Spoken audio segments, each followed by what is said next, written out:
Jake Sullivan sat in the cracked leather chair outside Doc Matthews's office, his weathered hands still trembling as he stared at the medical report. "Clean bill of health," the doc had said. No broken ribs, no punctured lung, not even a bruise where Thunder's 1,500 pounds had crushed him into the canyon floor. The old physician had looked at him with those pale gray eyes and suggested maybe Jake had hit his head harder than he thought. But Jake knew what he'd felt, the grinding snap of bone, the metallic taste of blood drowning his words, the weight of death settling over him like a heavy blanket.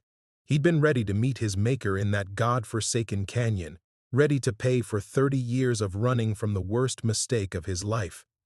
The late afternoon sun slanted through the dusty windows of Main Street, casting long shadows across the weathered boardwalk. Redemption Falls hadn't changed much since he'd first arrived here in '62, still the same sun-bleached buildings and wide streets that had offered him refuge when he couldn't stand to look at his own reflection anymore. Back then, he'd been running from the memory of 8-year-old Danny calling after him as he drove away, small hands pressed against the screen door, asking when Daddy was coming home. Jake had never answered that question. Not in 30 years. The bell above Murphy's General Store chimed as Mrs. Henderson emerged with her weekly supplies, nodding politely in his direction. She'd been kind to him over the years, never asking too many questions about his past or why a man his age lived alone on a ranch 20 miles outside town with nothing but cattle and ghosts for company. Most folks in Redemption Falls minded their own business. It was that kind of place, where people came to forget rather than remember. He pulled his worn Stetson lower over his eyes and stood, joints protesting after 3 decades of hard ranch work. Thunder's body would still be out there in Devil's Canyon, probably picked clean by now. He'd lost good horses before, but Thunder had been different. A midnight black stallion with fire in his eyes and speed in his blood. Jake had raised him from a colt, and the horse had been his most trusted companion through countless rides across the unforgiving desert landscape. The memory of that morning came flooding back unbidden. He'd been checking the fence line near Devil's Canyon when the rattler struck. Thunder had reared and lost his footing on the loose shale, taking them both over the edge in a tangle of hooves and leather. Jake could still hear the sickening crack as the stallion's neck snapped, still feel the crushing weight as the horse's body pinned him against the rocks. And then, the boy. Jake's hand unconsciously moved to his chest, where the child's fingers had touched him. The memory seemed impossible now, like something conjured by a dying brain desperate for comfort. Golden hair catching the harsh desert sun, clothes that looked like they belonged in an old daguerreotype, and eyes that held a sadness no child should know. The boy hadn't spoken a single word, just extended that small hand with infinite patience, as if he'd been waiting in that canyon for decades. The walk to the hidden spring defied everything Jake knew about Devil's Canyon. He'd ridden that territory for 25 years, knew every rock formation and dry wash. There was no spring, no source of water for miles in any direction, yet he could still taste the cool sweetness of it on his lips, still feel the way it had washed the blood from his mouth and somehow knitted his broken body back together. The sound of approaching footsteps broke through his reverie. Father Miguel emerged from the small Catholic church at the end of the street, his black cassock dusty from another day tending to the spiritual needs of Redemption Falls' scattered population. The priest had always been friendly enough, but Jake had never been much for church. Hard to sit in God's house when you knew you were beyond salvation. "Jake," Father Miguel called out, raising his hand in greeting. "Good to see you made it back safely. Word is you had some trouble out in the canyon." Jake studied the priest's face, noting the careful way he'd phrased the statement.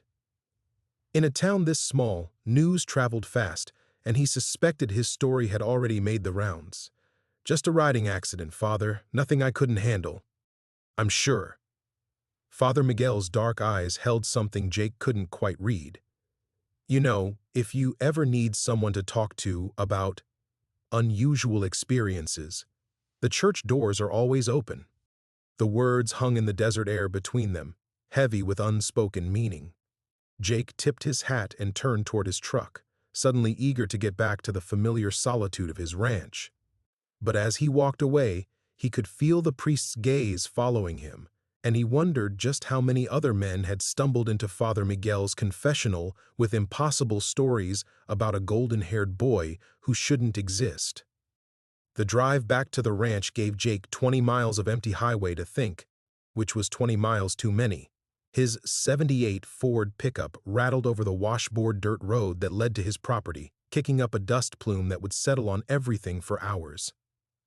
The familiar rhythm of the truck's engine and the sight of his weathered fence posts should have brought comfort, but Father Miguel's words kept echoing in his mind. Unusual experiences. As if the priest knew something Jake didn't. The Sullivan Ranch sprawled across 800 acres of high desert, a patchwork of grazing land, rocky outcroppings, an endless sky that had been his sanctuary for over 2 decades. He'd bought it with money saved from years of working other men's cattle, paying cash for the deed and never looking back. The ranch house was modest, a single-story adobe structure with a wraparound porch that sagged slightly on the north side, but it was his. No mortgage, no partners, no one to answer to but the cattle and the relentless Arizona sun. Jake parked beside the barn and sat for a moment, studying the familiar landscape. His 70 head of Angus cattle dotted the nearest pasture, black shapes against the golden grass. They'd need moving to the north section tomorrow. The water tank near the old windmill was running low again. It was the kind of routine problem that usually grounded him, reminded him that some things in life were simple and manageable. Tonight, nothing felt simple. The screen door protested with its usual squeal as he entered the house. The interior was sparse but functional. A stone fireplace dominated the living room, surrounded by furniture he'd accumulated over the years without much thought to how it looked together. The kitchen held a small table where he ate his solitary meals, reading month-old newspapers from Phoenix or studying cattle prices in the Livestock Weekly. On the mantelpiece sat exactly 3 photographs, one of Thunder as a yearling, one of himself receiving a rodeo belt buckle in 1959, and one he never looked at directly, a faded color snapshot of a dark-haired boy on a swing set, laughing at something beyond the camera's view. Jake opened the refrigerator and pulled out a beer, the bottle sweating immediately in the dry heat. The silence of the house pressed against him like a physical thing. Most evenings, this quiet was a blessing. After spending his younger years in crowded bunkhouses and noisy saloons, the solitude had felt like medicine. But tonight, the emptiness seemed to amplify every sound. The hum of the old refrigerator, the settling of the wooden beams, the distant lowing of cattle. He'd built a good life here, or at least a sustainable one. His reputation as a cattleman was solid. Neighboring ranchers respected his judgment and often sought his advice on breeding lines or grazing rotation. The bank manager in town treated him like a valued customer, never pressing about his sparse personal history. He'd even developed something resembling friendships over the years, poker games with other local ranchers, conversations with Doc Matthews about the weather and the price of feed. But it was all built on a foundation of deliberate forgetting.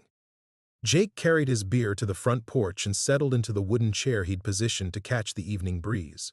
From here, he could see the entire spread, his cattle, his land, his carefully constructed isolation. It represented 25 years of steady work, of choosing responsibility over the reckless drinking that had defined his 30s. Every fence post, every water line, every head of cattle was proof that Jake Sullivan could build something lasting when he put his mind to it. So why did it all feel hollow tonight? The golden-haired boy's face drifted through his memory again. There had been something familiar about those sad eyes, something that tugged at a place in Jake's chest he'd spent decades trying to forget. Children had that effect on him. Their presence was a reminder of what he'd abandoned, what he'd proven himself incapable of protecting. It was why he avoided the school when he went to town, why he changed his shopping schedule during summer months when kids might be running errands for their parents. The irony wasn't lost on him that he'd spent 30 years caring for cattle with the patience and dedication he'd never shown his own son. Every spring, he helped deliver calves with hands gentle enough to coax life into the world. Every winter, he hauled feed through blizzards to keep his herd alive. He knew each animal's temperament, could spot illness or injury from 50 yards away, and had sat up all night more than once nursing a sick cow back to health. Danny would be 38 now, old enough to have children of his own, to be the kind of father Jake had never learned how to be. The boy probably didn't even remember him clearly, maybe just fragments of a man who smelled like cigarettes and disappointment, who made mama cry and left when things got too hard. The sun touched the horizon, painting the desert in shades of amber and rust. Soon the temperature would drop and the coyotes would start their evening song. Another day would end the way they all did, with Jake Sullivan alone on his porch, master of his domain and prisoner of his choices, counting cattle instead of counting the years since he'd last heard his son's voice. The coyotes had begun their nightly chorus when Jake spotted the headlights cutting through the gathering dusk. A single vehicle, moving too fast for the rough ranch road, throwing up a dust cloud that caught the last rays of sunlight like smoke. Jake set his beer bottle down on the porch railing and stood slowly, his hand instinctively moving to check that his rifle was still propped against the doorframe where he always kept it. Visitors were rare enough at the Sullivan Ranch. Unexpected visitors after sunset were unheard of. The vehicle, a mud-splattered Jeep Cherokee, pulled into his yard with a spray of gravel and sat idling for a moment, as if the driver was gathering courage. Through the windshield's glare, Jake could make out a single occupant, a woman by the shape of her silhouette. When the engine finally cut off and the door swung open, the dome light revealed someone he didn't recognize. Mid-30s, auburn hair pulled back in a ponytail, wearing jeans and a flannel shirt that had seen better days. She moved with the careful alertness of someone accustomed to being in unfamiliar places. "Mr. Sullivan?" Her voice carried clearly across the yard, steady but with an undertone of nervousness. "I'm sorry to bother you so late. I'm Sarah Brennan." The name hit Jake like a physical blow. Brennan, the same name Father Miguel had mentioned years ago in passing conversation about the town's history. Timothy Brennan, the boy who'd vanished in Devil's Canyon back in the 1930s during a flash flood. The boy whose body was never found. Jake's mouth went dry. "What can I do for you, Miss Brennan?" She approached the porch but stopped at the bottom step, as if reluctant to invade his space uninvited.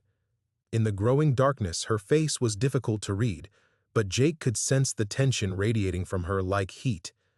"I drove up from Phoenix. I've been trying to track down information about my family's history here in Redemption Falls, specifically about my great-uncle Timothy." The world seemed to tilt slightly on its axis.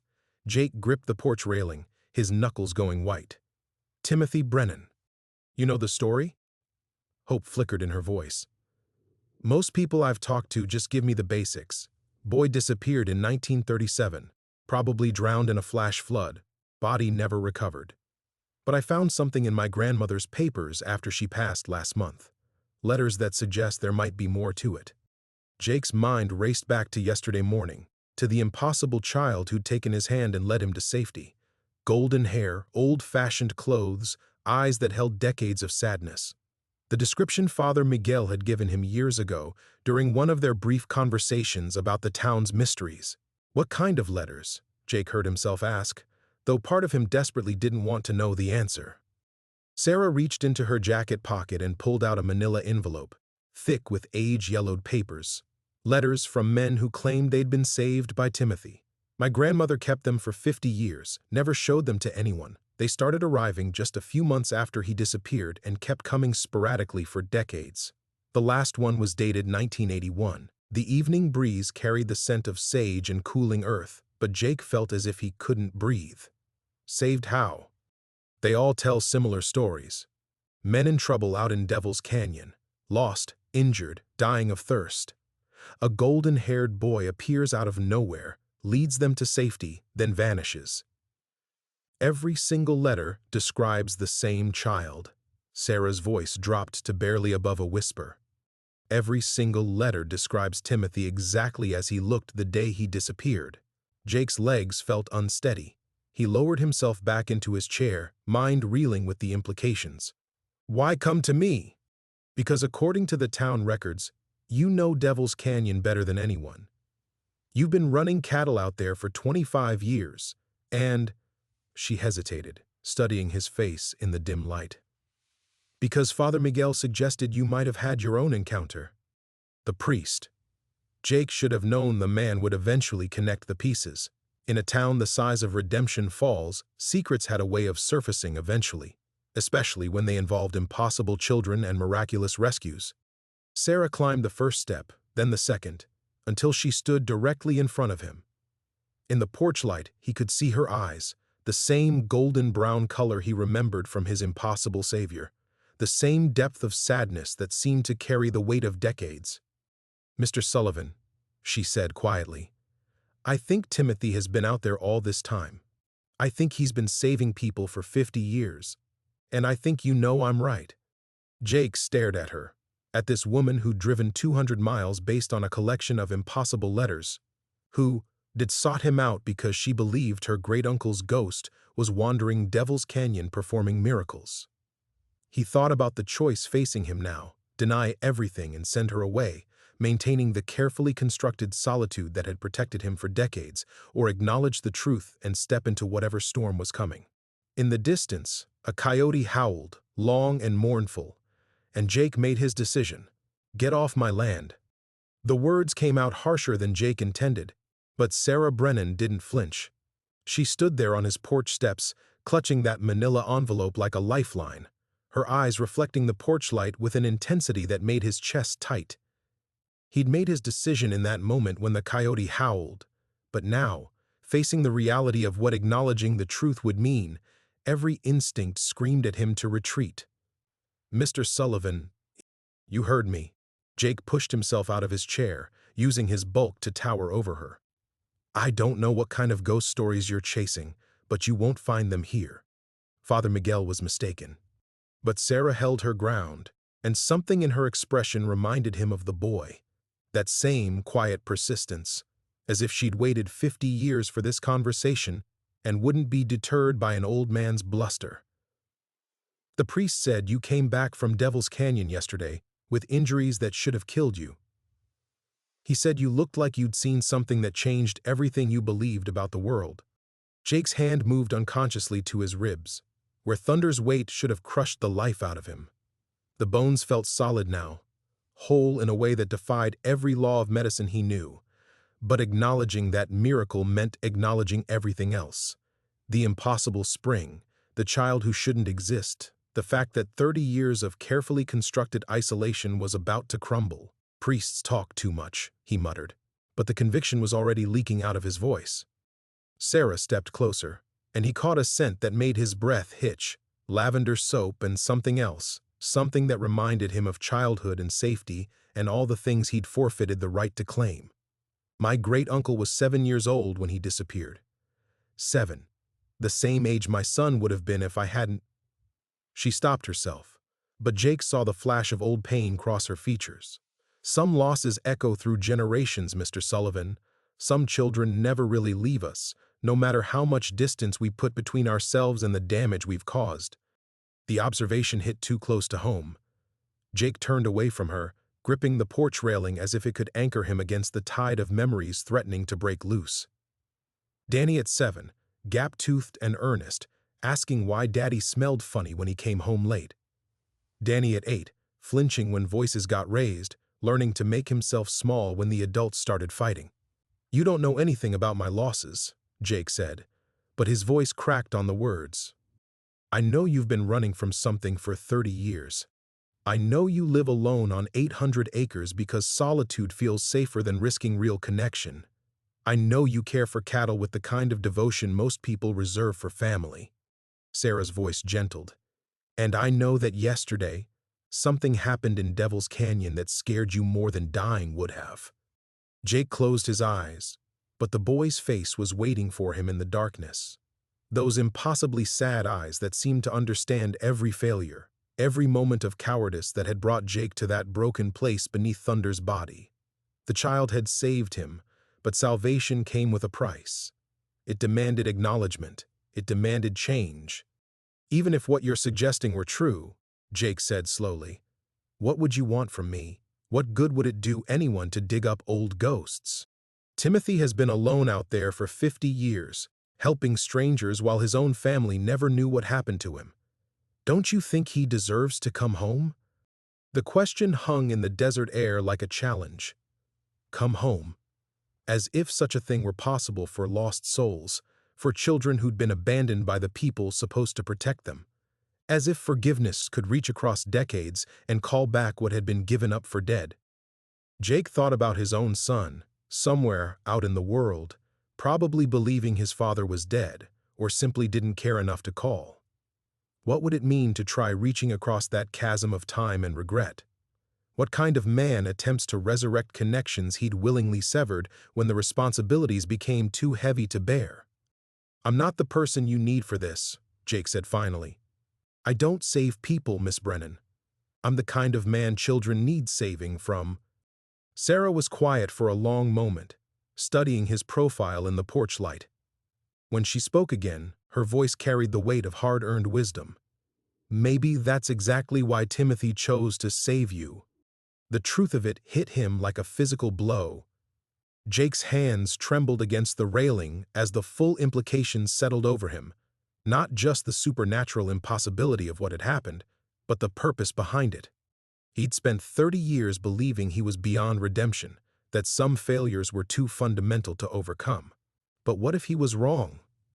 Jake stood frozen at the porch railing, Sarah's words echoing in the desert stillness. "Maybe that's exactly why Timothy chose to save you."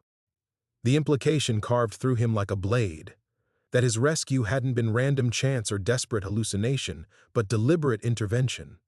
That somehow a lost child had looked at Jake Sullivan's broken life and decided it was worth preserving. The silence stretched between them until it became unbearable. Jake turned slowly to face Sarah, seeing in her expectant expression the same patient determination that had marked the boy's features. There would be no more running from this, no more pretending that yesterday in Devil's Canyon had been anything other than what it was, a miracle that demanded acknowledgement. "All right," he said, the words coming out rough as sandpaper. "All right. You want the truth? Your great-uncle saved my life yesterday.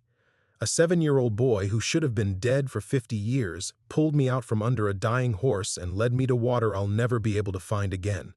Jake's voice cracked. "He held my hand, Miss Brennan. He looked at me with those sad eyes of his and somehow knew I was worth saving, even though I abandoned my own son 30 years ago and never looked back." Sarah's breath caught, but she didn't interrupt. "So yes, I believe you. I believe every word in those letters you're carrying. But if you think that changes anything, if you think knowing the truth will somehow fix what's broken, you're wrong. Some men don't deserve second chances, no matter who offers them." Sarah stepped closer, her voice firm. "Then why did he choose you specifically? Why not save someone more worthy?" The question forced Jake to confront what he'd been avoiding since the moment he'd felt that small hand slip into his. Timothy could have let him die, could have watched the vultures circle and moved on to save someone else, someone who hadn't spent decades perfecting the art of abandonment. Instead, the boy had chosen to intervene, to pour his supernatural strength into preserving a life that most would consider already wasted. "I don't know," Jake whispered. "Then maybe it's time you found out." Jake looked at this woman who'd driven 200 miles chasing impossible stories, who stood on his porch demanding he face the very connections he'd spent a lifetime severing. Everything in him screamed to retreat, to send her away and return to the safe isolation of his cattle and his carefully managed solitude. But the boy's face haunted him, those eyes that had seen straight through his failures to something worth preserving. What if Timothy had been trying to teach him something? What if the rescue had been less about saving Jake's body and more about forcing him to save what remained of his soul? "If we do this," Jake said slowly, "if we go back out there, there's no guarantee we'll find anything, no guarantee he'll show himself again. But you'll try." Jake thought about his son Danny, 38 years old now and probably believing his father was either dead or simply didn't care. He thought about the photograph on his mantelpiece that he couldn't bear to look at directly, the laughter frozen in time that he'd forfeited the right to claim. He thought about Timothy Brennan, 7 years old and alone for 50 years, saving strangers while his own family never knew what happened to him. The parallel was devastating in its clarity. "Yeah," Jake said, his voice steadier now. "Yeah, I'll try." Sarah's relief was visible. tension flowing out of her shoulders like water. "Thank you. Don't thank me yet. Devil's Canyon is dangerous even without ghosts. If we're going out there, we do it my way. Proper supplies, daylight hours, and you follow my lead. That country has killed better men than us." She nodded eagerly.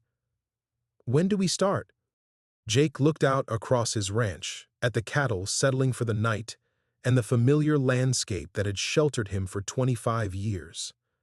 Tomorrow, he would leave this safe haven and venture back into the canyon that had nearly claimed his life. He would seek out a supernatural child who had saved him for reasons he couldn't understand, and in doing so, he would have to confront every failure that had brought him to that broken place beneath Thunder's body. There would be no going back from this decision, no returning to the comfortable isolation that had protected him from the consequences of his choices. He was committing to a path that led directly through the heart of everything he'd spent 3 decades trying to forget. "First light," Jake said finally. "We leave at first light." As if in response to his words, the coyotes began their evening song again, their voices carrying across the desert like a benediction or a warning. Dawn brought challenges Jake hadn't anticipated. He'd spent a sleepless night preparing gear for their expedition into Devil's Canyon, but when Sarah arrived at his ranch just after sunrise, she wasn't alone. "This is Dr. Elena Vasquez," Sarah said, gesturing to the compact woman beside her Jeep. "She's a folklore anthropologist from ASU. I called her last night." Jake's jaw tightened as he took in the newcomer. Mid-40s, silver-streaked black hair, and the alert eyes of someone accustomed to documenting the impossible. She carried a leather satchel and what looked like recording equipment, the tools of an academic trade that would turn Timothy's tragedy into research data. "Miss Brennan," Jake said carefully, "we agreed to do this my way. Dr. Vasquez has been studying supernatural encounters in the Southwest for 15 years, Sarah pressed on. She's documented dozens of cases similar to Timothy's. She can help us understand." "No." Jake's voice cut through the morning air like a blade. "Absolutely not. I'm not turning that boy into some kind of academic curiosity." Dr. Vasquez stepped forward, her manner professionally calm. "Mr. Sullivan, I understand your concern, but if Timothy has truly been active for 50 years, there may be patterns to his appearances, specific conditions that trigger his interventions. Without proper documentation, we might actually have a chance of him trusting us." Jake shouldered his pack, the weight of water and first aid supplies reassuring against his back. "You want to treat this like a research project? You can find your own ghost. This isn't some folklore phenomenon. It's a lost child." The distinction seemed to catch Dr. Vasquez off guard. Her professional composure flickered, revealing something more personal beneath. "Actually, Mr. Sullivan, I have reason to believe Timothy helped my grandfather in 1952. Miguel Vasquez was lost in those same canyons for 3 days. When the search party found him, he kept talking about a golden-haired boy who'd led him to shelter." Jake felt his resistance waver. Another connection, another life touched by Timothy's impossible intervention. But accepting Dr. Vasquez meant accepting that their expedition was growing beyond his ability to control, and control was the only thing that had kept him alive in Devil's Canyon for 25 years. "The canyon doesn't care about your research," Jake said finally. "It doesn't care about your theories or your documentation. One wrong step, one flash flood, one moment of inattention, and you're dead, both of you. Is that what you want on Timothy's conscience? More deaths in the place where he lost his own life?" Sarah and Dr. Vasquez exchanged glances. In that silent communication, Jake recognized the alliance forming against his better judgment. Two women united by their need to understand what he simply wanted to survive. "What if we compromise?" Sarah suggested.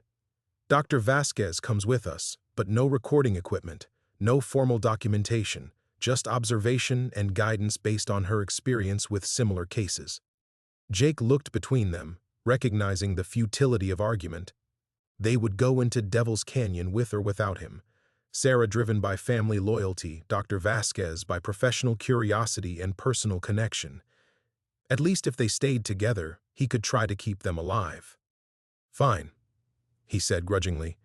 "But we follow canyon rules from here on. Stay within sight of each other at all times. No wandering off to investigate interesting phenomena. When I say we turn back, no discussion. And if Timothy does appear—" Jake's voice hardened. "If he shows himself, we treat him with the respect due a child who's been alone for 50 years. He's not a research subject. He's not a family obligation. He's a boy who needs help coming home." Dr. Vasquez nodded slowly. "Understood." As they loaded into Jake's truck, the Jeep too unreliable for canyon terrain, Jake caught himself wondering what he was really doing. Yesterday he'd been a solitary rancher nursing private guilt. Now he was leading an expedition to contact the supernatural based on the testimonies of dead men and the theories of an academic he'd met 20 minutes ago. But as they drove toward Devil's Canyon, the morning sun painting the desert landscape in shades of gold and amber, Jake found himself thinking about Timothy's eyes, that profound sadness that seemed to carry the weight of decades. If the boy had truly been saving strangers for 50 years, then he'd been performing acts of grace while carrying unimaginable loneliness. Maybe that was what Jake was really seeking in the canyon. Not proof of the supernatural, not closure for Sarah's family, not data for Dr. Vasquez's research. Maybe he was seeking the answer to a simpler question. How does someone continue choosing hope when everything they've lost stays lost? The truck crested a ridge, and Devil's Canyon spread out before them, a labyrinth of red stone and shadow where impossible things happened and lost children guided broken men toward redemption they didn't deserve. "There," Jake said, pointing toward the distant cliffs. "That's where we're going." The canyon waited, keeping its secrets. The truck's engine echoed off the canyon walls as Jake navigated the increasingly treacherous terrain. What had started as a dirt road 20 minutes ago was now little more than tire tracks carved into hardpan and stone. Each jarring impact sent fresh pain through his still-healing ribs, a reminder of how close he'd come to joining the canyon's collection of bleached bones. "How much further?" Sarah asked from the passenger seat, her knuckles white as she gripped the door handle. "Another mile to where we can park." Jake downshifted as the truck labored up a steep grade. "Then we walk." Dr. Vasquez leaned forward from the back seat. "Mr. Sullivan, in your encounter with Timothy, did you notice any environmental factors that might have facilitated the manifestation? Temperature changes, electromagnetic anomalies, unusual wildlife behavior?" Jake's hands tightened on the steering wheel. "What I noticed was a dying boy trying to save a man who didn't deserve it. I understand this is personal for you, but do you?" Jake pulled the truck to a sudden stop, dust swirling around them like a miniature sandstorm. "Because from where I sit, you're already turning this into a case study. Environmental factors facilitating manifestations. Christ, lady, we're talking about a 7-year-old who's been alone out here for half a century." Dr. Vasquez fell silent, but Jake could see her reflection in the rearview mirror, jaw set with the stubborn determination of someone who'd built a career on documenting what others preferred to forget. He recognized that particular form of armor. He'd worn it himself for 30 years, turning isolation into methodology, distance into expertise. The truck lurched forward again, following a path that existed more in Jake's memory than on the landscape. Devil's Canyon revealed itself slowly, red walls rising on either side like the ribs of some ancient beast. The temperature dropped 10 degrees as they descended into shadow, and Jake felt that familiar tightness in his chest, the canyon's way of reminding visitors they were no longer in control. "Pull over here," he said, guiding the truck onto a flat shelf of rock. "This is as far as we drive." They climbed out into air that tasted of stone and silence. Jake had forgotten how the canyon swallowed sound, creating pockets of quiet so absolute they felt hostile. Sarah stood at the rim, looking down into the maze of arroyos and hidden passages where her great-uncle had vanished 50 years ago. "It's bigger than I expected," she said softly. Jake began distributing gear, water bottles, emergency flares, first aid supplies. 20 square miles of flash flood country, more dead ends than a government maze. The Apaches called it the place where spirits gather. They weren't being poetic. Dr. Vasquez was studying a topographical map, cross-referencing it with what looked like a journal filled with handwritten notes. According to my research, most of the supernatural encounters have occurred within a 2-mile radius of the original flash flood site. There seems to be a geographic pattern to Timothy's appearances. Maybe because that's where he died, Sarah said, her voice barely above a whisper. The simple truth of it hung between them like a challenge. Jake shouldered his pack, feeling the weight of responsibility settle onto his shoulders alongside the supplies. These two women were depending on him to guide them safely through country that had killed experienced outdoorsmen, and he was leading them based on nothing more than a ghost story and his own desperate need for answers. "Listen to me," Jake said, his voice carrying the authority of a man who'd survived 25 years in unforgiving country. "From this point on, we move as a unit. No one goes more than 20 feet from the group. The walls here can flash flood with no warning. 10 miles of rainfall upstream can turn these arroyos into death traps in minutes. You see watermarks on the rock 15 feet above our heads? That's not decoration." Dr. Vasquez looked up at the high water stains, her academic confidence visibly wavering. "Second," Jake continued, "if we encounter Timothy, let me handle the initial contact. He saved my life, which means there's already a connection between us. Rushing him or trying to document the encounter could scare him off permanently." "What if he doesn't appear at all?" Sarah asked. Jake considered the question, watching shadows shift across the canyon floor as clouds moved overhead. "Then we'll have spent a day hiking through beautiful country, and you'll go home with some closure. Sometimes that's enough." But even as he said it, Jake felt the canyon's peculiar energy, that sense of being observed by something ancient and patient. The same presence he'd felt yesterday when Timothy first appeared, as if the very stones were holding their breath. They began their descent into Devil's Canyon, 3 broken people seeking answers in a place where the laws of nature bent to accommodate older truths. Behind them, the truck sat abandoned on its shelf of rock, their last connection to the rational world growing smaller with each step. The canyon welcomed them with silence. The silence shattered an hour into their descent. Jake heard it first, a low rumble that seemed to rise from the canyon floor itself, vibrating through the soles of his boots and into his bones. He stopped dead, one hand shooting up to halt the others, his weathered face tilting toward the sound like an animal scenting danger. "What is it?" Sarah whispered. But Jake was already scanning the canyon walls, reading signs written in stone and shadow. The rumble grew louder, and Dr. Vasquez looked up at the cloudless sky in confusion. "I don't understand. There's no storm. How can there be?" "Flash flood." Jake cut her off, his voice sharp with 25 years of canyon survival. 10 miles upstream. Move, now." But even as he spoke, he realized the terrible mathematics of their situation. They were trapped in the narrowest part of the canyon, red walls rising 60 feet on either side, with no visible escape route. The sound was coming from ahead, exactly the direction they needed to go to reach higher ground. Behind them lay only deeper water and certain death. Sarah's face went white as understanding hit her. "We're going to die here, just like Timothy." "No." Jake's voice carried an authority he didn't feel. "No, we're not. Follow me. Stay close and do exactly what I say." He led them forward at a punishing pace, scanning the walls for any break in the stone that might offer sanctuary. The rumble had become a roar now, echoing off the canyon walls like approaching thunder. Jake could smell it, that metallic scent of disturbed earth and flash flood violence that had haunted his nightmares since Thunder's death. Dr. Vasquez stumbled, her academic preparation useless against the canyon's brutal reality. "How long do we have?" "Minutes. Maybe less." Jake's eyes found what he was looking for, a narrow ledge 20 feet up the north wall, barely wide enough for 3 people but high enough to survive the flood. "There. We climb." But as they reached the base of the wall, Jake's heart sank.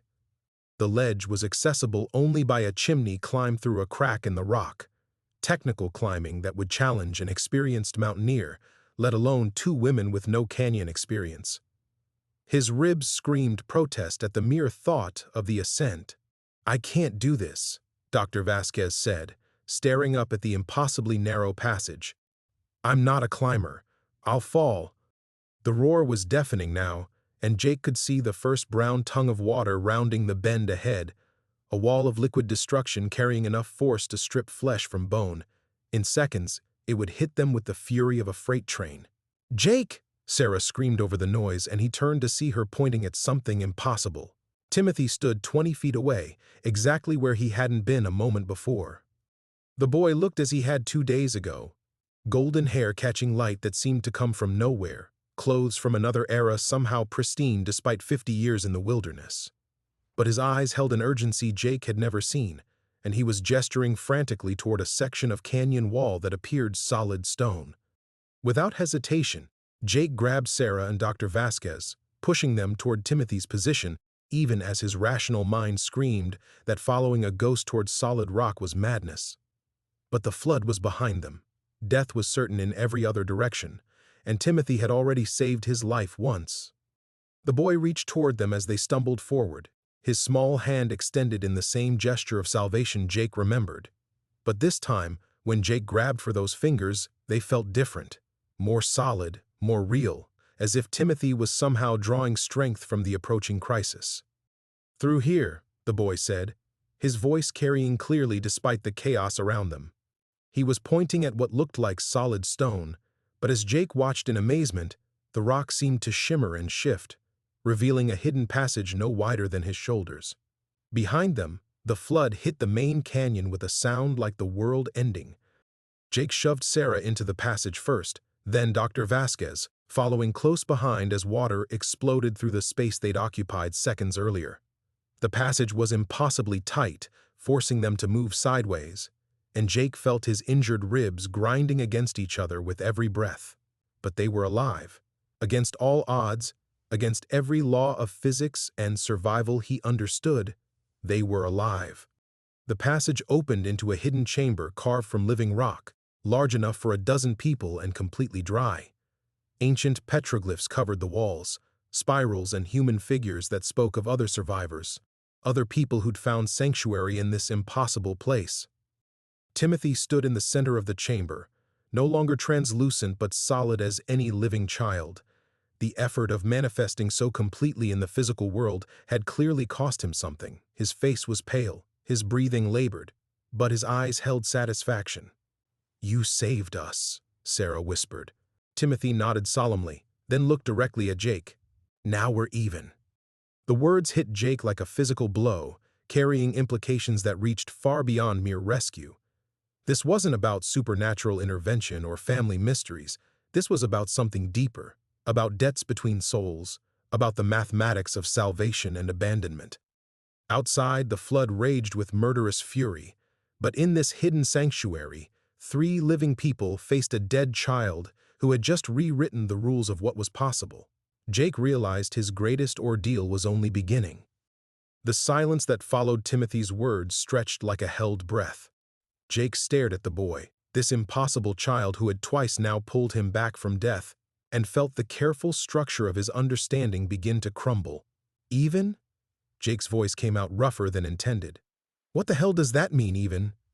Timothy's solid form flickered, becoming translucent again as the effort of maintaining physical presence took its toll. But his eyes never left Jake's face, and in them was a knowledge that belonged to no 7-year-old, living or dead. "You know what it means," Timothy said softly. "You've always known." The petroglyphs on the chamber walls seemed to pulse in the dim light, and Jake found himself looking at them more closely. Human figures, some large, some small, adults and children, and in the spirals between them, a pattern that suggested movement, people being led, guided, saved. "How many?" Jake whispered, the question torn from somewhere deep in his chest. "How many men have you saved in this canyon?" 12, Timothy answered without hesitation. 12 men in 50 years, all of them fathers, all of them carrying the same weight you carry. Dr. Vasquez had her notebook out, her academic instincts overriding the impossibility of their situation. But as she tried to write, her hands shook so badly the pen slipped from her fingers. The sound it made hitting the stone floor was unnaturally loud. "This is impossible," she breathed. The energy required to maintain physical manifestation, to manipulate matter at the quantum level. "Shut up," Sarah said sharply, her eyes never leaving Timothy's face. "Just shut up for once and listen." The boy turned his attention to Sarah, and Jake saw something shift in his expression, a flicker of recognition that made Jake's blood run cold. "You look like her," Timothy said to Sarah. "Like Mama. She had the same eyes when she came looking for me." Sarah's face crumpled. She never stopped looking. Even after the searchers gave up, even after Daddy said you were gone for good, she came back here every year until she died. "I know," Timothy said simply. "I watched her. I wanted to show myself, to let her know I was still here, but—" His form flickered again, becoming more transparent. "But she wasn't dying. The rules don't work that way." Jake felt his world tilt sideways. "Rules?" Timothy's gaze returned to him, and in those ancient eyes Jake saw the weight of 5 decades, the crushing loneliness of a child trapped between worlds by laws he couldn't break. "I can only help the dying," Timothy explained, his voice growing fainter as his form continued to fade. "Men who are about to join me in this place between places, and only fathers who abandoned their children, who carry that specific guilt. It's the only time the barrier gets thin enough for me to cross." The chamber felt suddenly colder, and Jake realized what Timothy was telling him. Every rescue had been conditional. Every salvation had required the rescued man to be dying, to be crossing the threshold between life and death where Timothy existed. "But I'm not dying now," Jake said, his voice hollow with dawning horror. "Neither are they. We're just trapped, not—" "No," Timothy interrupted, his form now barely visible. "You're not just trapped, Mr. Sullivan. The chamber is flooding." Jake spun around and his heart stopped. Water was seeping through cracks in the stone he hadn't noticed before, trickling at first but increasing steadily. The hidden sanctuary that had seemed so solid, so safe, was compromised.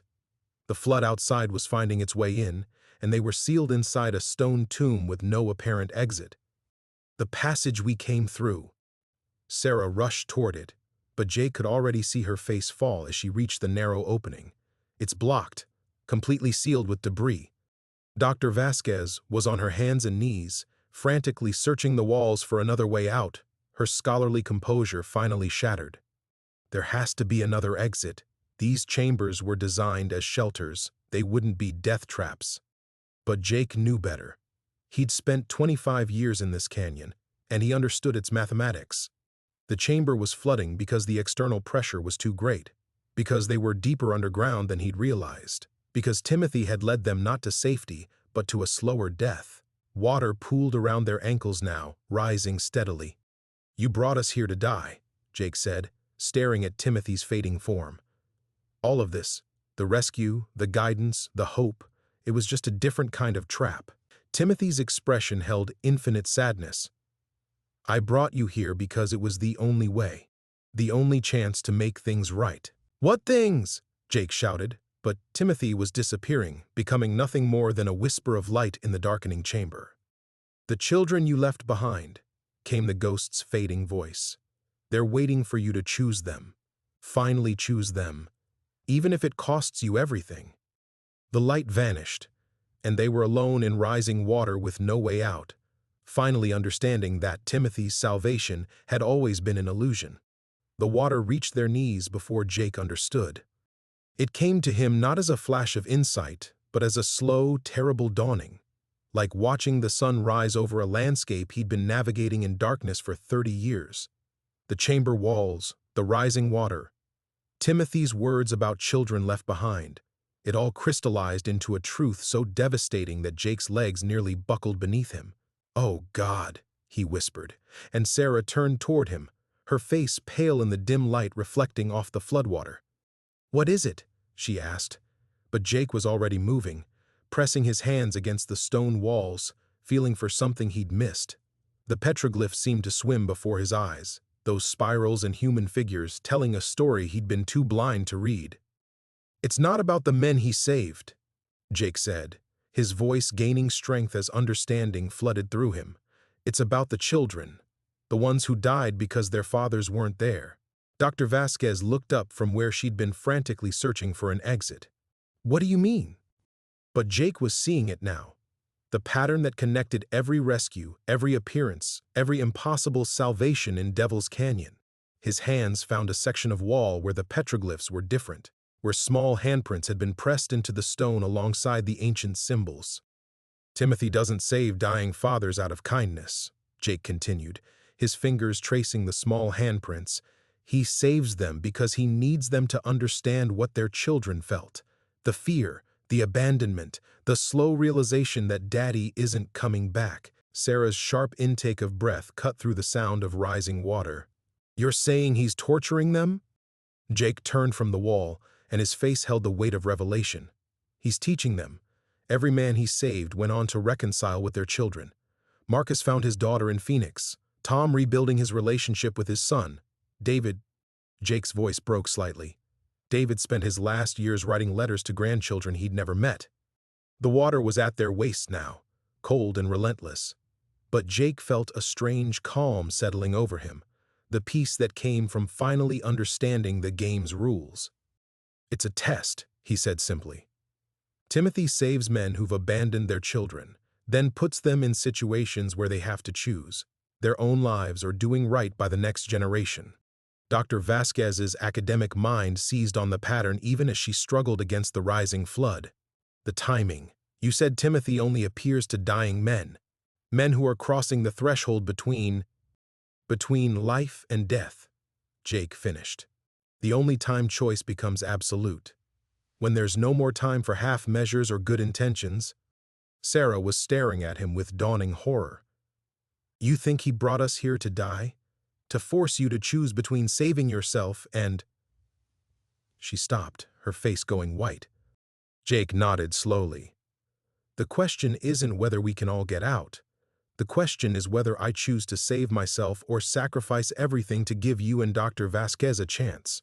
The water reached their chests, and Jake could see true panic beginning to set in Sarah's eyes. But he felt oddly calm, as if the weight he'd carried for 30 years was finally lifting. The guilt over Danny, the crushing isolation, the careful architecture of self-hatred he'd built, all of it was dissolving in the face of absolute clarity. "There," he said, pointing to a section of the ceiling where the petroglyphs showed figures climbing upward. "There's another passage up there, but it's barely wide enough for one person, maybe two if they're small."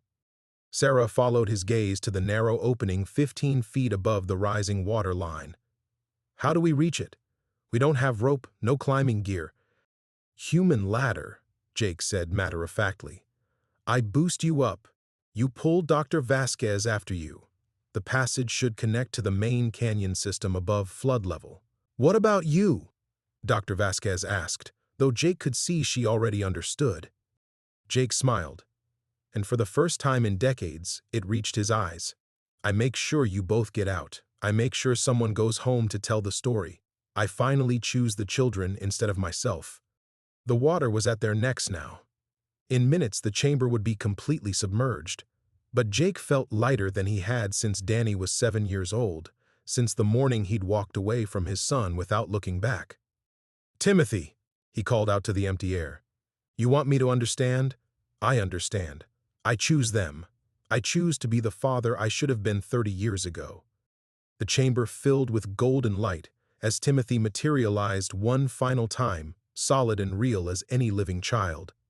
But now Jake could see the truth in the boy's face. Not malevolence or supernatural justice, but the simple, desperate hope of a child who'd spent 50 years trying to teach grown men how to love. "Then choose quickly, Mr. Sullivan," Timothy said softly. "Time's running out." Jake locked his fingers together, creating a stirrup with his hands as the water reached their shoulders. "Sarah, you first. Step up and reach for that opening." She hesitated, her eyes searching his face. "There has to be another way. We don't leave people behind. That's not what Timothy wants us to learn." "This is exactly what he wants us to learn," Jake replied, his voice steady despite the chaos around them. "Sometimes being a father means you don't get to come home." Timothy's golden form pulsed brighter, and Jake could see something shifting in the boy's expression, surprise, perhaps even hope. For 50 years, the spirit had watched men struggle with this same choice, had seen them claw desperately for their own survival even as the lesson played out around them. But Jake felt no desperation now, only a profound sense of rightness. He braced himself against the stone wall, water lapping at his chin. "Now, Sarah, we're out of time." She placed her boot in his interlocked hands, and Jake lifted with everything he had, his broken ribs screaming in protest. But the pain felt clean somehow, purposeful, a father's pain instead of a coward's guilt. Sarah's fingers found the edge of the opening, and she pulled herself up with surprising strength. "Dr. Vasquez!" Jake called out, already repositioning himself beneath the narrow passage. The academic was struggling against the rising water, her movements becoming frantic as the flood reached her neck. "I can't swim well," she gasped. "I'll pull you under." "No," Jake said firmly, grabbing her around the waist. "You're going home to write about this. You're going to tell the world what Timothy's been trying to teach us." He lifted her up with a surge of adrenaline-fueled strength, his body finding reserves he didn't know he possessed. Sarah grabbed Dr. Vasquez's wrists from above, hauling her up into the narrow passage with desperate efficiency. The water reached Jake's mouth. He tilted his head back, finding precious inches of air near the chamber ceiling, and looked up at Sarah's terrified face peering down from the opening. "Go," he told her. "Follow the passage. It'll take you up to the main canyon." "Not without you," she said, extending her hand downward. "We can pull you up." Jake smiled at her fierce loyalty, so much like her grandmother's stubborn love that had searched these canyons year after year. But he could see the physics of their situation clearly. The opening was too narrow for 3 people, the angle too steep for them to lift his weight. Trying to save him would only doom them all. "Timothy," he said, turning to face the glowing boy who watched from across the flooded chamber. "Take care of them. Get them out safe." The spirit nodded solemnly, then rose up toward the passage opening like golden smoke. Jake saw Sarah's eyes widen as Timothy appeared beside her in the narrow tunnel, his form solid enough to guide them through the darkness ahead. The water closed over Jake's head. But instead of panic, he felt an overwhelming sense of completion. For the first time since Danny was 7 years old, Jake Sullivan had chosen to be a father instead of a survivor. He'd put children first, even if they weren't his own children, even if it cost him everything. Underwater, the chamber filled with golden light that had nothing to do with Timothy's supernatural presence. It was the light of absolution, the brightness that comes when a man finally pays his debts and finds his soul lighter than he remembered. Jake's lungs burned, but he didn't fight the water. He'd made his choice, and it was the right choice. Above him, he could hear the sound of movement in the passage as Sarah and Dr. Vasquez followed Timothy toward safety, toward the world of the living where they belonged. The golden light grew stronger, and Jake felt a small hand slip into his own. Not Timothy's ghostly touch, but something else, something warm and real and achingly familiar. "Daddy?" Jake's eyes opened underwater, and he saw Danny as he'd been 30 years ago. 7 years old, golden hair floating around his face, eyes wide with the trust Jake had shattered when he walked away. "I'm sorry," Jake whispered into the water, the words coming out as bubbles that rose toward the distant surface. "I'm so sorry I left you." Danny's 7-year-old face smiled with infinite forgiveness. "I know, Daddy, but you chose right this time. You chose the children."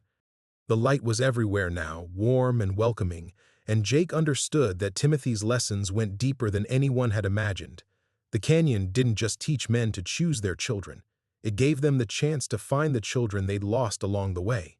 Jake closed his eyes and let his son lead him home.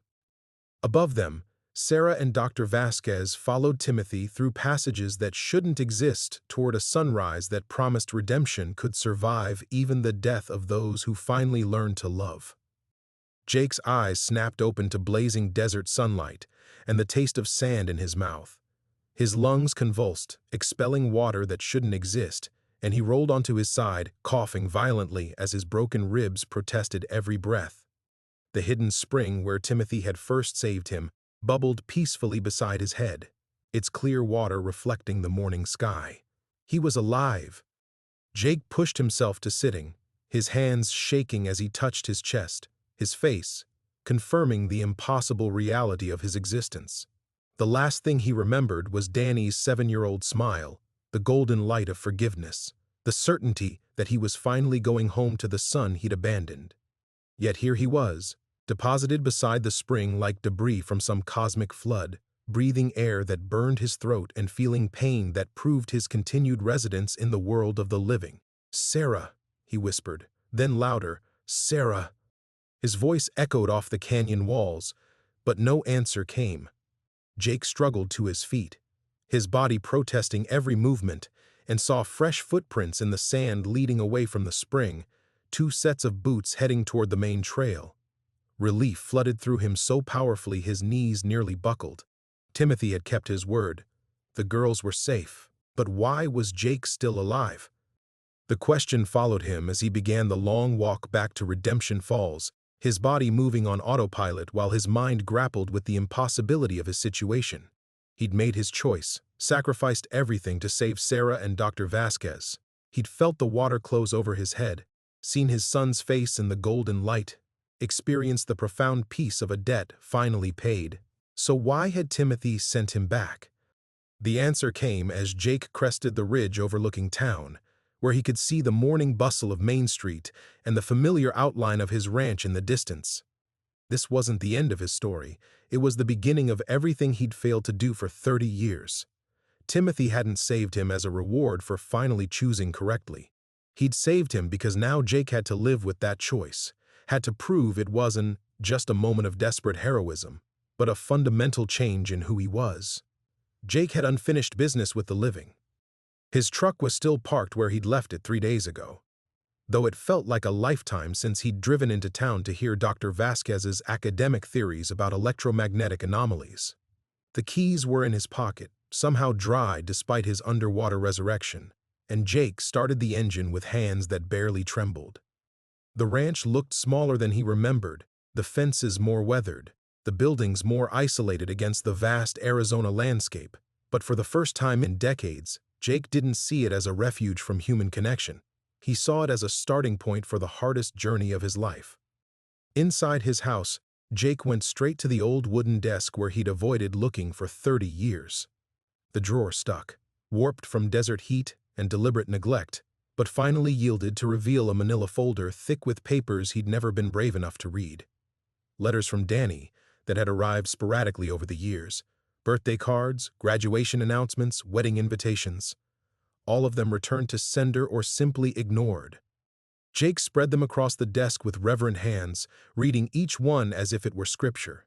Danny had tried for 15 years to reach him, had kept hoping his father might change, might care enough to respond. The last letter was dated 12 years ago, a birth announcement for Jake's granddaughter, Emma Rose Sullivan. Jake had a granddaughter, 12 years old now, probably in middle school, probably with no idea her grandfather even existed. The phone book was ancient, its pages yellowed and brittle, but Jake found what he was looking for. Daniel Sullivan, Phoenix, Arizona. The listing included an address in a subdivision Jake had never seen but could reach in 4 hours if he left now. He picked up the phone, his finger hovering over the rotary dial, then set it down again. This wasn't a conversation for long distance, wasn't something that could be fixed with words spoken into plastic and wire.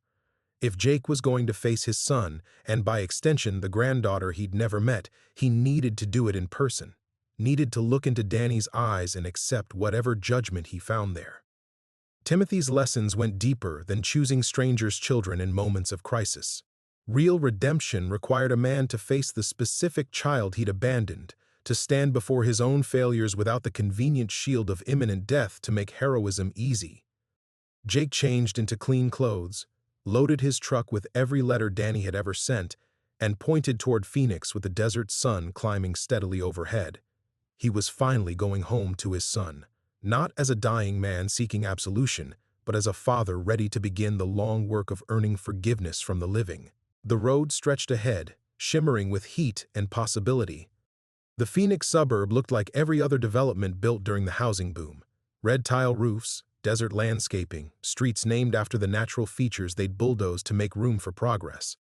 Jake drove slowly through the winding roads, checking addresses against the piece of paper in his trembling hand, his truck conspicuous among the sedans and minivans that belonged to families who'd never fled into the desert to escape the sound of their children crying. 1200 Drive sat at the end of a cul-de-sac, a modest two-story house with a basketball hoop in the driveway and flower boxes that someone tended with obvious care. Jake parked across the street and sat for 10 minutes, watching the windows for movement, his courage leaking away like water through broken stone. A yellow school bus rounded the corner, and Jake's heart hammered against his ribs as it stopped in front of the house. A girl with Danny's sandy hair and Jake's stubborn jawline bounded down the steps, her backpack bouncing as she ran toward the front door. Emma Rose, his granddaughter, 12 years old and alive and real in a way that made Jake's chest ache with recognition and loss. She was beautiful. More than that, she moved through the world with the unconscious confidence of a child who'd never doubted her father would be there when she came home. The front door opened before Emma reached it, and Jake's breath caught in his throat. Danny stood silhouetted in the doorway, 37 years old now, broader through the shoulders than when Jake had last seen him, wearing the kind of patient smile that comes from years of practice at being a good father. He ruffled Emma's hair as she pushed past him into the house, called something after her about homework, then remained in the doorway for a moment longer, scanning the street with the casual vigilance of a man protecting what mattered most. His eyes found Jake's truck and stopped. Jake watched his son's face change, saw recognition hit like a physical blow. Danny's hand gripped the doorframe, his knuckles going white, and for a heartbeat neither man moved. 30 years collapsed into nothing, the abandoned 7-year-old and the coward who'd walked away staring at each other across a suburban street that might as well have been the Grand Canyon for all the distance between them. Danny stepped onto his front porch, then stopped again. Jake could see the war playing out in his son's posture, the automatic defensive crouch of someone who'd learned not to expect anything from his father, fighting against what might have been hope. Jake forced himself out of the truck. His legs felt unsteady, but he walked across the street with the deliberate pace of a man who'd finally stopped running. Danny watched him approach, and Jake could see his own features reflected in his son's face. The Sullivan chin, the deep-set eyes, the way they both held their mouths when they were trying not to feel too much. "Dad." Danny's voice was carefully neutral, the tone of someone who'd practiced this conversation in his head for decades. "Danny." Jake stopped at the bottom of the porch steps, close enough to touch, but respecting the boundary his son's posture clearly established. "I know I don't have the right to be here. I know showing up like this is—" 30 years, Danny interrupted, and now Jake could hear the anger underneath the control. 30 years of nothing, and you show up on my doorstep like you're dropping by for coffee. Jake nodded, accepting the blow because it was earned. "I was afraid." "Of what? Of being a father? Of having someone need you?" The questions hit like physical blows, but Jake forced himself to stand straight, to meet his son's eyes. This was why Timothy had sent him back, not for the easy redemption of saving strangers, but for this moment when he had to face the specific damage he'd caused to the one person who'd had every right to expect his protection. "Of not being enough," Jake said quietly. "Of failing you the way I failed everyone else. Of you discovering that your father was just a broken-down cowboy who didn't know how to love anything, that couldn't be fixed with a rope and a firm hand." Danny's anger flickered, replaced by something more complicated. "So instead, you gave me nothing at all." "Yes." The simple admission seemed to take some of the tension out of Danny's shoulders. He'd spent 30 years imagining elaborate justifications for his father's abandonment. Other women, gambling debts, some dark secret that made leaving necessary. The truth was both more mundane and more devastating. Jake had simply been too afraid of his own inadequacy to try. "I read your letters," Jake continued, pulling the manila folder from under his arm. "All of them. Every birthday card, every graduation announcement, his voice broke slightly. "Every invitation to be part of your life that I was too much of a coward to accept." Danny stared at the folder like it might explode. "You kept them?" "I kept them all." Danny's hands shook as he reached for the folder, then stopped, pulling back as if the papers might burn him. "You kept them, but you never answered." Not once. I started to, Jake said, his voice barely above a whisper. I wrote you letters every year on your birthday, Christmas, when I saw your graduation announcement in the paper. Whole boxes of letters I never sent because I couldn't find words that would justify what I'd done to you. I didn't need justification. The words exploded out of Danny, 30 years of buried pain erupting like a flash flood. I needed my father. I needed you to show up to one baseball game, one Christmas morning, one goddamn moment when I could believe I mattered to someone. Jake flinched, but held his ground. This was the confrontation Timothy had prepared him for. Not the clean heroism of drowning to save strangers, but the messy reckoning with the child whose trust he'd shattered through simple abandonment. You did matter, Jake said. You mattered so much it terrified me. Every time I looked at you, I saw my own father's failures, my grandfather's coldness, generations of Sullivan men who didn't know how to be gentle with anything fragile. I was 26 years old, and more comfortable breaking horses than changing diapers, and when your mother died— Don't. Danny's voice turned dangerous. Don't you dare blame this on Mom's death. You had 7 years to figure out how to be my father before the cancer took her. 7 years and then another year after the funeral before you decided I wasn't worth the effort. The accusation hit its mark because it was absolutely true. Jake had used his wife's death as an excuse, but his emotional abandonment of Danny had started much earlier. The slow retreat of a man who'd never learned how to love without conditions, who'd seen his son's needs as evidence of his own inadequacy. You're right, Jake said simply. Your mother tried to teach me, tried to show me how to be gentle, how to listen, how to put your needs before my fears. But I was too proud to admit I didn't know what I was doing, too scared to fail at the one thing that mattered most. Danny's laugh was bitter, broken. So you failed anyway. You just made sure I understood it was because I wasn't worth trying for. No. Jake stepped forward, his own desperation finally matching his son's pain. You were worth everything. You were worth more than I knew how to give, more than I thought I deserved to keep. Every day I stayed away was another day I convinced myself you were better off without a father who couldn't figure out how to love you right. That wasn't your choice to make.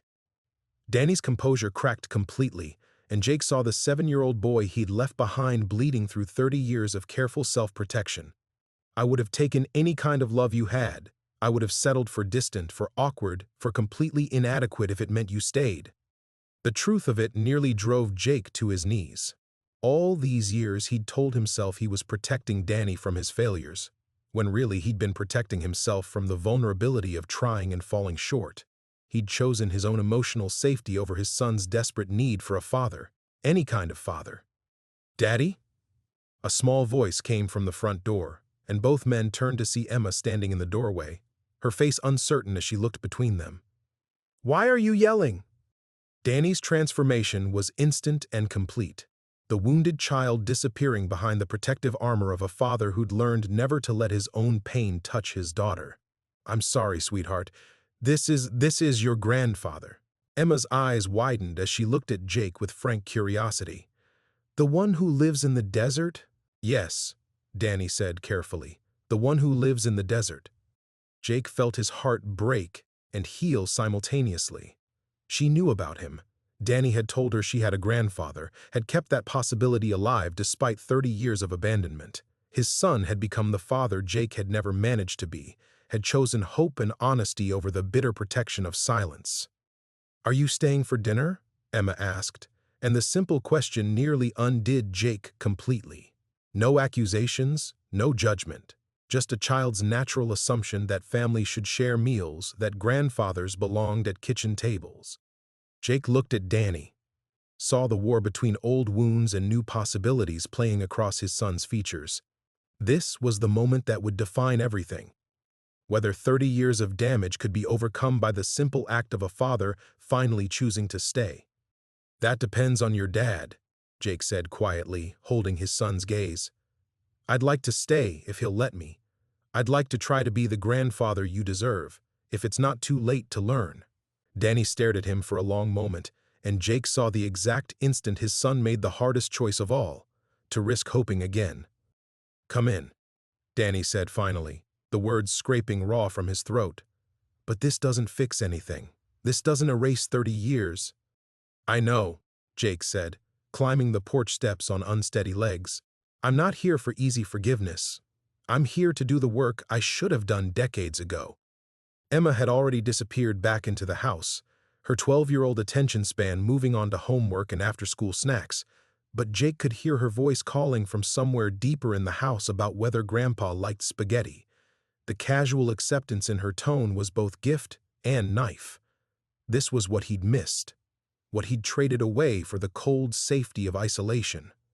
Danny led him through a living room that spoke of careful love, family photos on every surface, Emma's artwork displayed with gallery-level reverence, bookshelves organized by someone who believed homes should nurture minds as well as bodies.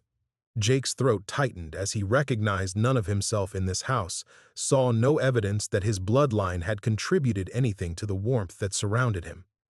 She doesn't know, Danny said, following Jake's gaze to a particularly elaborate display of Emma's school achievements. About why you stayed away. I told her you were busy, that you worked with horses and lived far away and maybe someday. The sentence died unfinished. But Jake heard what wasn't said. Danny had protected Emma from the truth of her grandfather's abandonment, had chosen to leave the door open for possibility rather than poison her against the family she'd never met.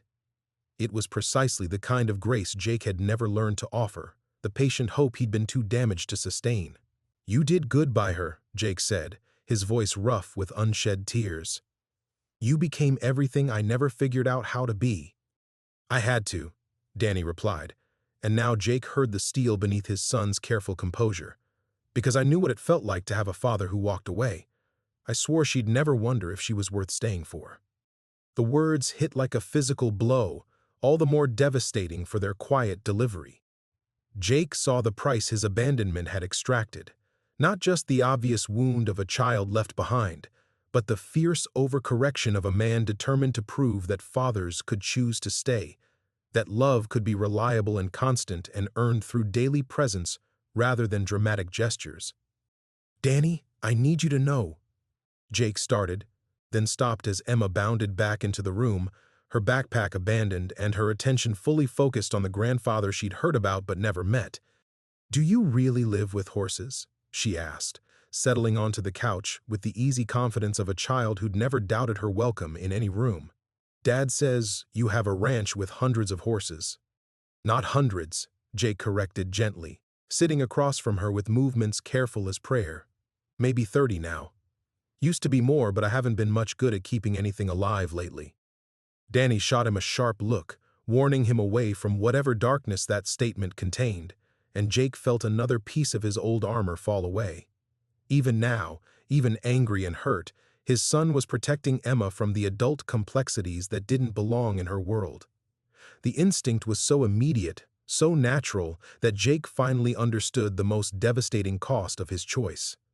He'd given up the chance to learn this, how to love something more than your own pain, how to put a child's needs before your own fear, how to stay when staying felt impossible. Danny had mastered lessons Jake was only now beginning to comprehend. I'd like to teach you about horses, Jake said carefully, glancing at Danny for permission that might never come. If your dad thinks that's okay, if you're interested. Emma lit up with 12-year-old enthusiasm. Could I learn to ride? Dad says maybe when I'm older, but… Emma. Danny's voice was gentle but firm. Let's see how dinner goes first, okay? Your grandfather and I have some things to work through. She nodded with the easy acceptance of a child accustomed to adult complications she didn't need to understand, then disappeared into the kitchen calling something about setting an extra place at the table. Her voice carried the unconscious joy of unexpected family, the simple delight of novelty that didn't question whether she deserved whatever came next. Jake watched her go, then turned to find Danny studying him with eyes that held 30 years of wariness and something that might have been desperate hope. I can't let you hurt her, Danny said quietly. If you're here to ease your conscience before you disappear again, if this is about you feeling better about dying alone in that desert, then you need to leave now. Before she gets attached. Before she starts expecting things.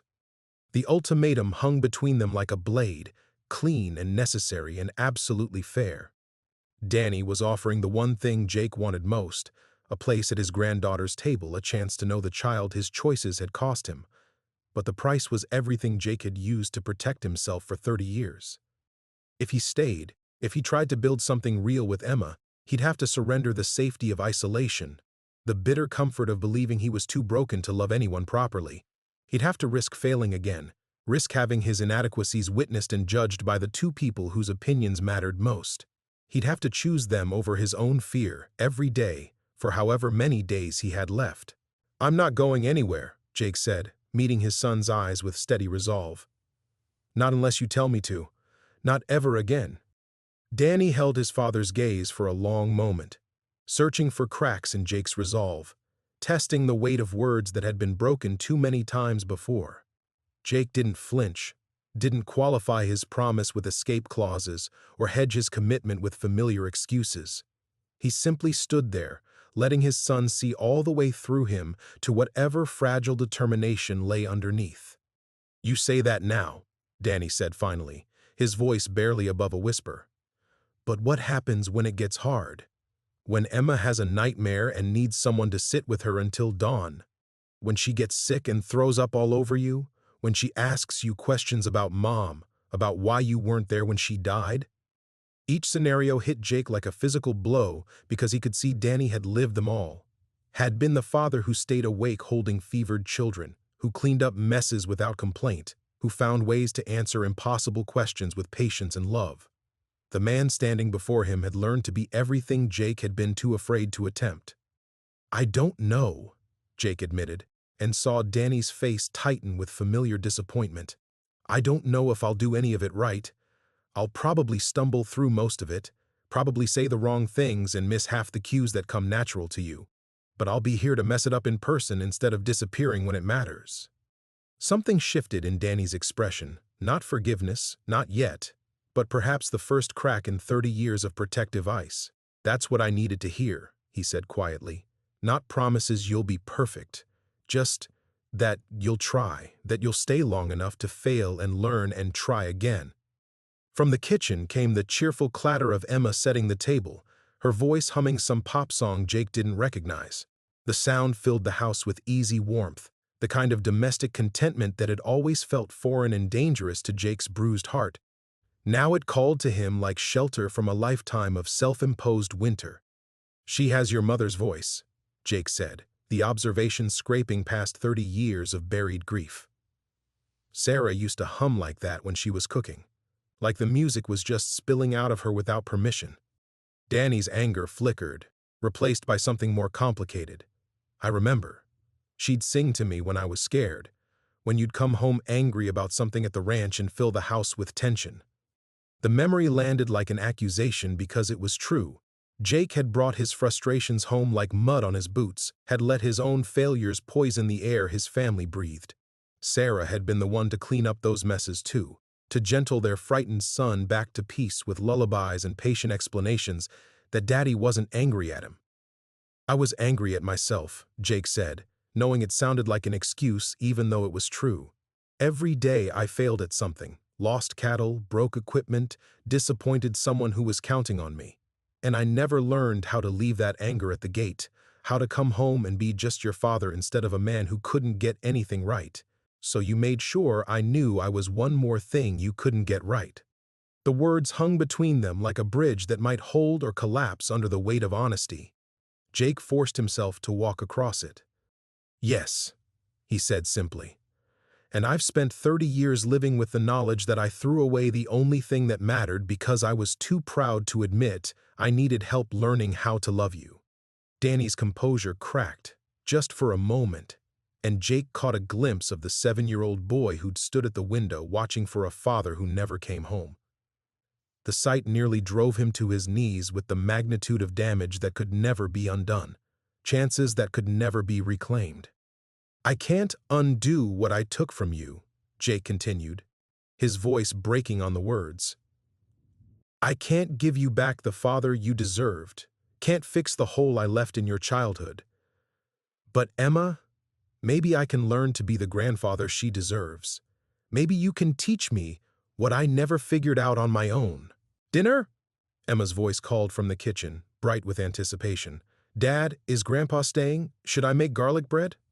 Danny wiped his eyes quickly, pulling himself back together with the practiced efficiency of a single father who'd learned to keep his own pain from touching his daughter's world. When he looked at Jake again, his expression held something that might have been the beginning of hope. "Yes, sweetheart," he called back. "Make the garlic bread. Grandpa's staying for dinner." Then, quieter, just for Jake, one meal at a time, one day at a time. "That's how we'll figure this out." Jake nodded, understanding that forgiveness would be earned in moments like these, around kitchen tables, through kept promises, in the daily choice to stay when staying felt impossible. Jake followed Danny into the kitchen, his weathered hands trembling as he took in the scene that could have been his life if he'd made different choices 30 years ago. Emma had set 4 places at a round oak table, her movements efficient and unconscious, the habits of a child who'd grown up helping with household routines. She'd placed a mason jar filled with wildflowers in the center, and Jake realized with a pang that she'd run outside to pick them while he and Danny talked. "Grandpa, you sit here," Emma declared, patting the chair beside hers. "That way you can tell me about the horses while we eat." Jake lowered himself carefully into the designated seat, hyper-aware of how his presence changed the room's geometry. This kitchen belonged to Danny and Emma, their inside jokes written in refrigerator magnets, their shared history documented in height marks penciled on the doorframe, their easy rhythm visible in how they moved around each other without collision. He was the stranger here, the disruption in their careful peace. But Emma seemed determined to weave him into their pattern. She chattered while Danny drained the pasta, her questions tumbling over each other with 12-year-old enthusiasm. Did horses really sleep standing up? Had he ever been bucked off? Could she name one if she visited the ranch?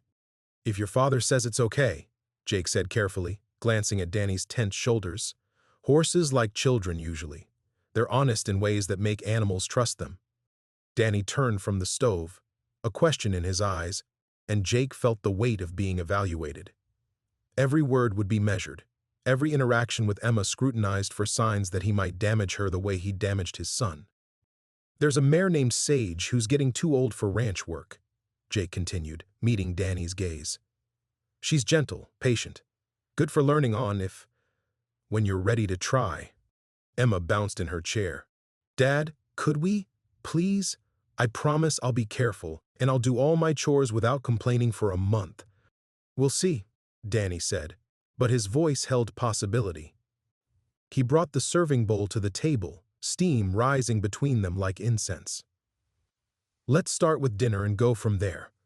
Jake watched his son serve Emma first, automatically checking that her portion wasn't too hot, that she had enough garlic bread, that her milk glass was full. The attentiveness was so natural it made Jake's chest ache with recognition. This was what fatherhood looked like when you didn't let fear drive you away from the table. "Grace?" Emma asked, reaching for both their hands with the easy assumption that her grandfather would want to join their family tradition. Jake hesitated, his weathered palm hovering over Emma's small fingers. He hadn't said grace in 30 years, hadn't believed in anything worth thanking. But Timothy's face flickered through his memory, the child who'd saved him not with supernatural power, but with the simple reminder that love could transcend death, that redemption lived in the choice to try again. He took Emma's hand, felt Danny's reluctant fingers close over his other palm, and bowed his head. "Thank you," Emma said simply, "for bringing Grandpa home safely, and for garlic bread, and for second chances. Amen." The prayer hit Jake like a physical blow. She didn't know the full story, didn't understand that her grandfather had spent 30 years running from this exact moment. But somehow she'd captured the essential truth. He'd been lost and now was found, had been brought home by forces beyond his understanding. They ate in careful conversation, Jake answering Emma's endless questions about ranch life while Danny listened with protective attention. Gradually, Jake felt some of his tension ease as Emma's natural warmth drew him into their rhythm. She insisted he try her special garlic bread recipe, laughed when he told her about Sage's habit of untying knots with her teeth, asked if he knew any cowboy songs. "My mom used to sing," she said matter-of-factly, and Jake felt Danny go still across the table. "Dad says she had a pretty voice like mine. Do you remember her singing?" The question hung in the air like a test. Jake could deflect, could change the subject, could retreat into the safe territory of horses and weather. Instead, he chose the harder path. "She sang to your father when he was little," Jake said quietly. "Lullabies mostly, but sometimes hymns while she worked in the garden. She had this way of making everything feel peaceful, like whatever was wrong could be fixed with patience and love." Emma smiled, satisfied. Danny's eyes glistened with unshed tears. As Emma cleared the dishes, chattering about homework and weekend plans, Jake caught Danny's arm gently. "Thank you," he said quietly, "for letting me stay, for raising her to believe grandfathers belong at dinner tables, for keeping the door open when you had every right to lock it forever." Danny studied his father's face, seeing something there that hadn't existed before the desert, before Timothy, before the long journey home. "You're different," Danny said simply. "Really different. Whatever happened out there, it changed you." Jake nodded, thinking of golden hair and patient hands, of a child who'd known exactly how to lead a broken man toward redemption.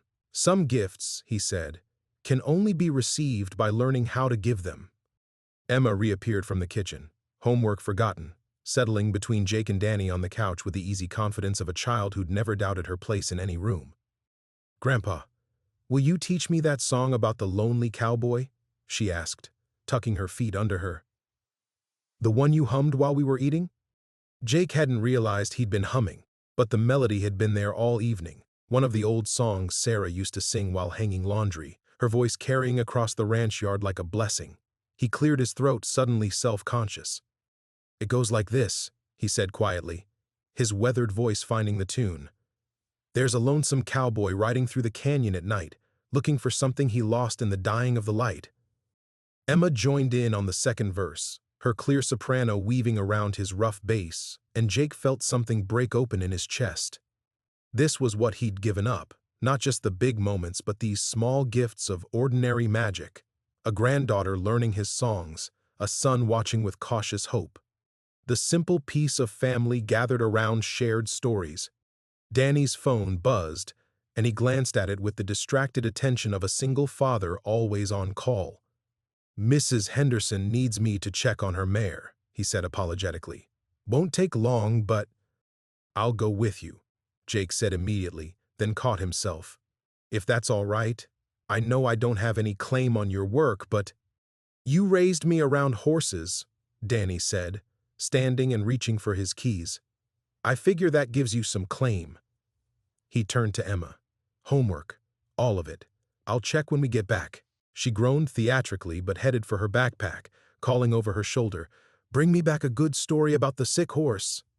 Outside, the desert evening wrapped around them like forgiveness.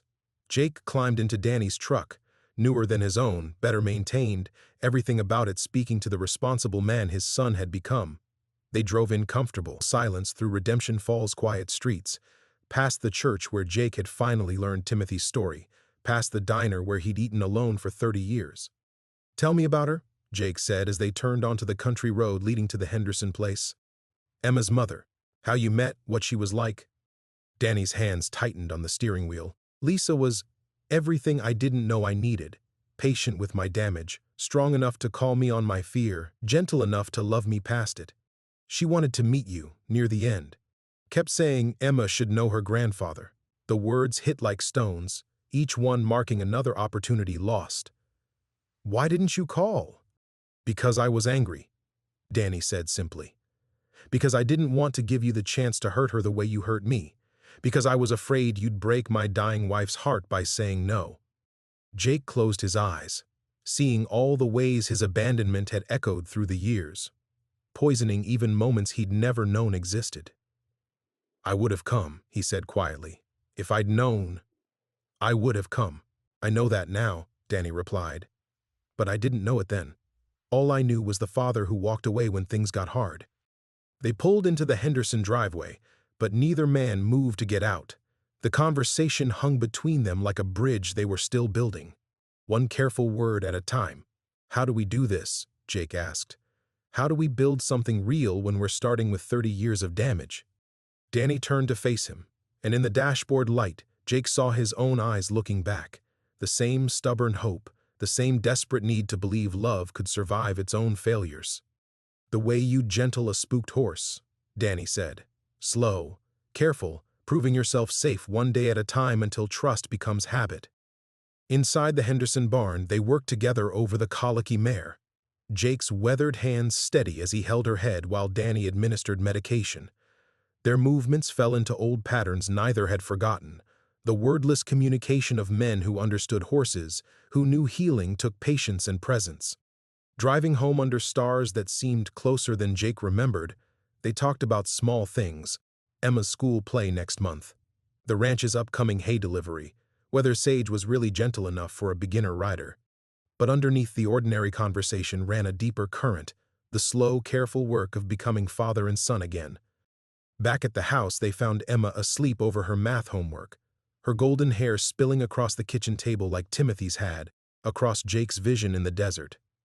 Together, they gathered her books, Jake holding her backpack while Danny lifted her carefully, carrying her to bed with the practiced ease of a father who'd done this 1,000 times. "She'll want pancakes in the morning," Danny said quietly as they stood in her doorway. "Fair warning."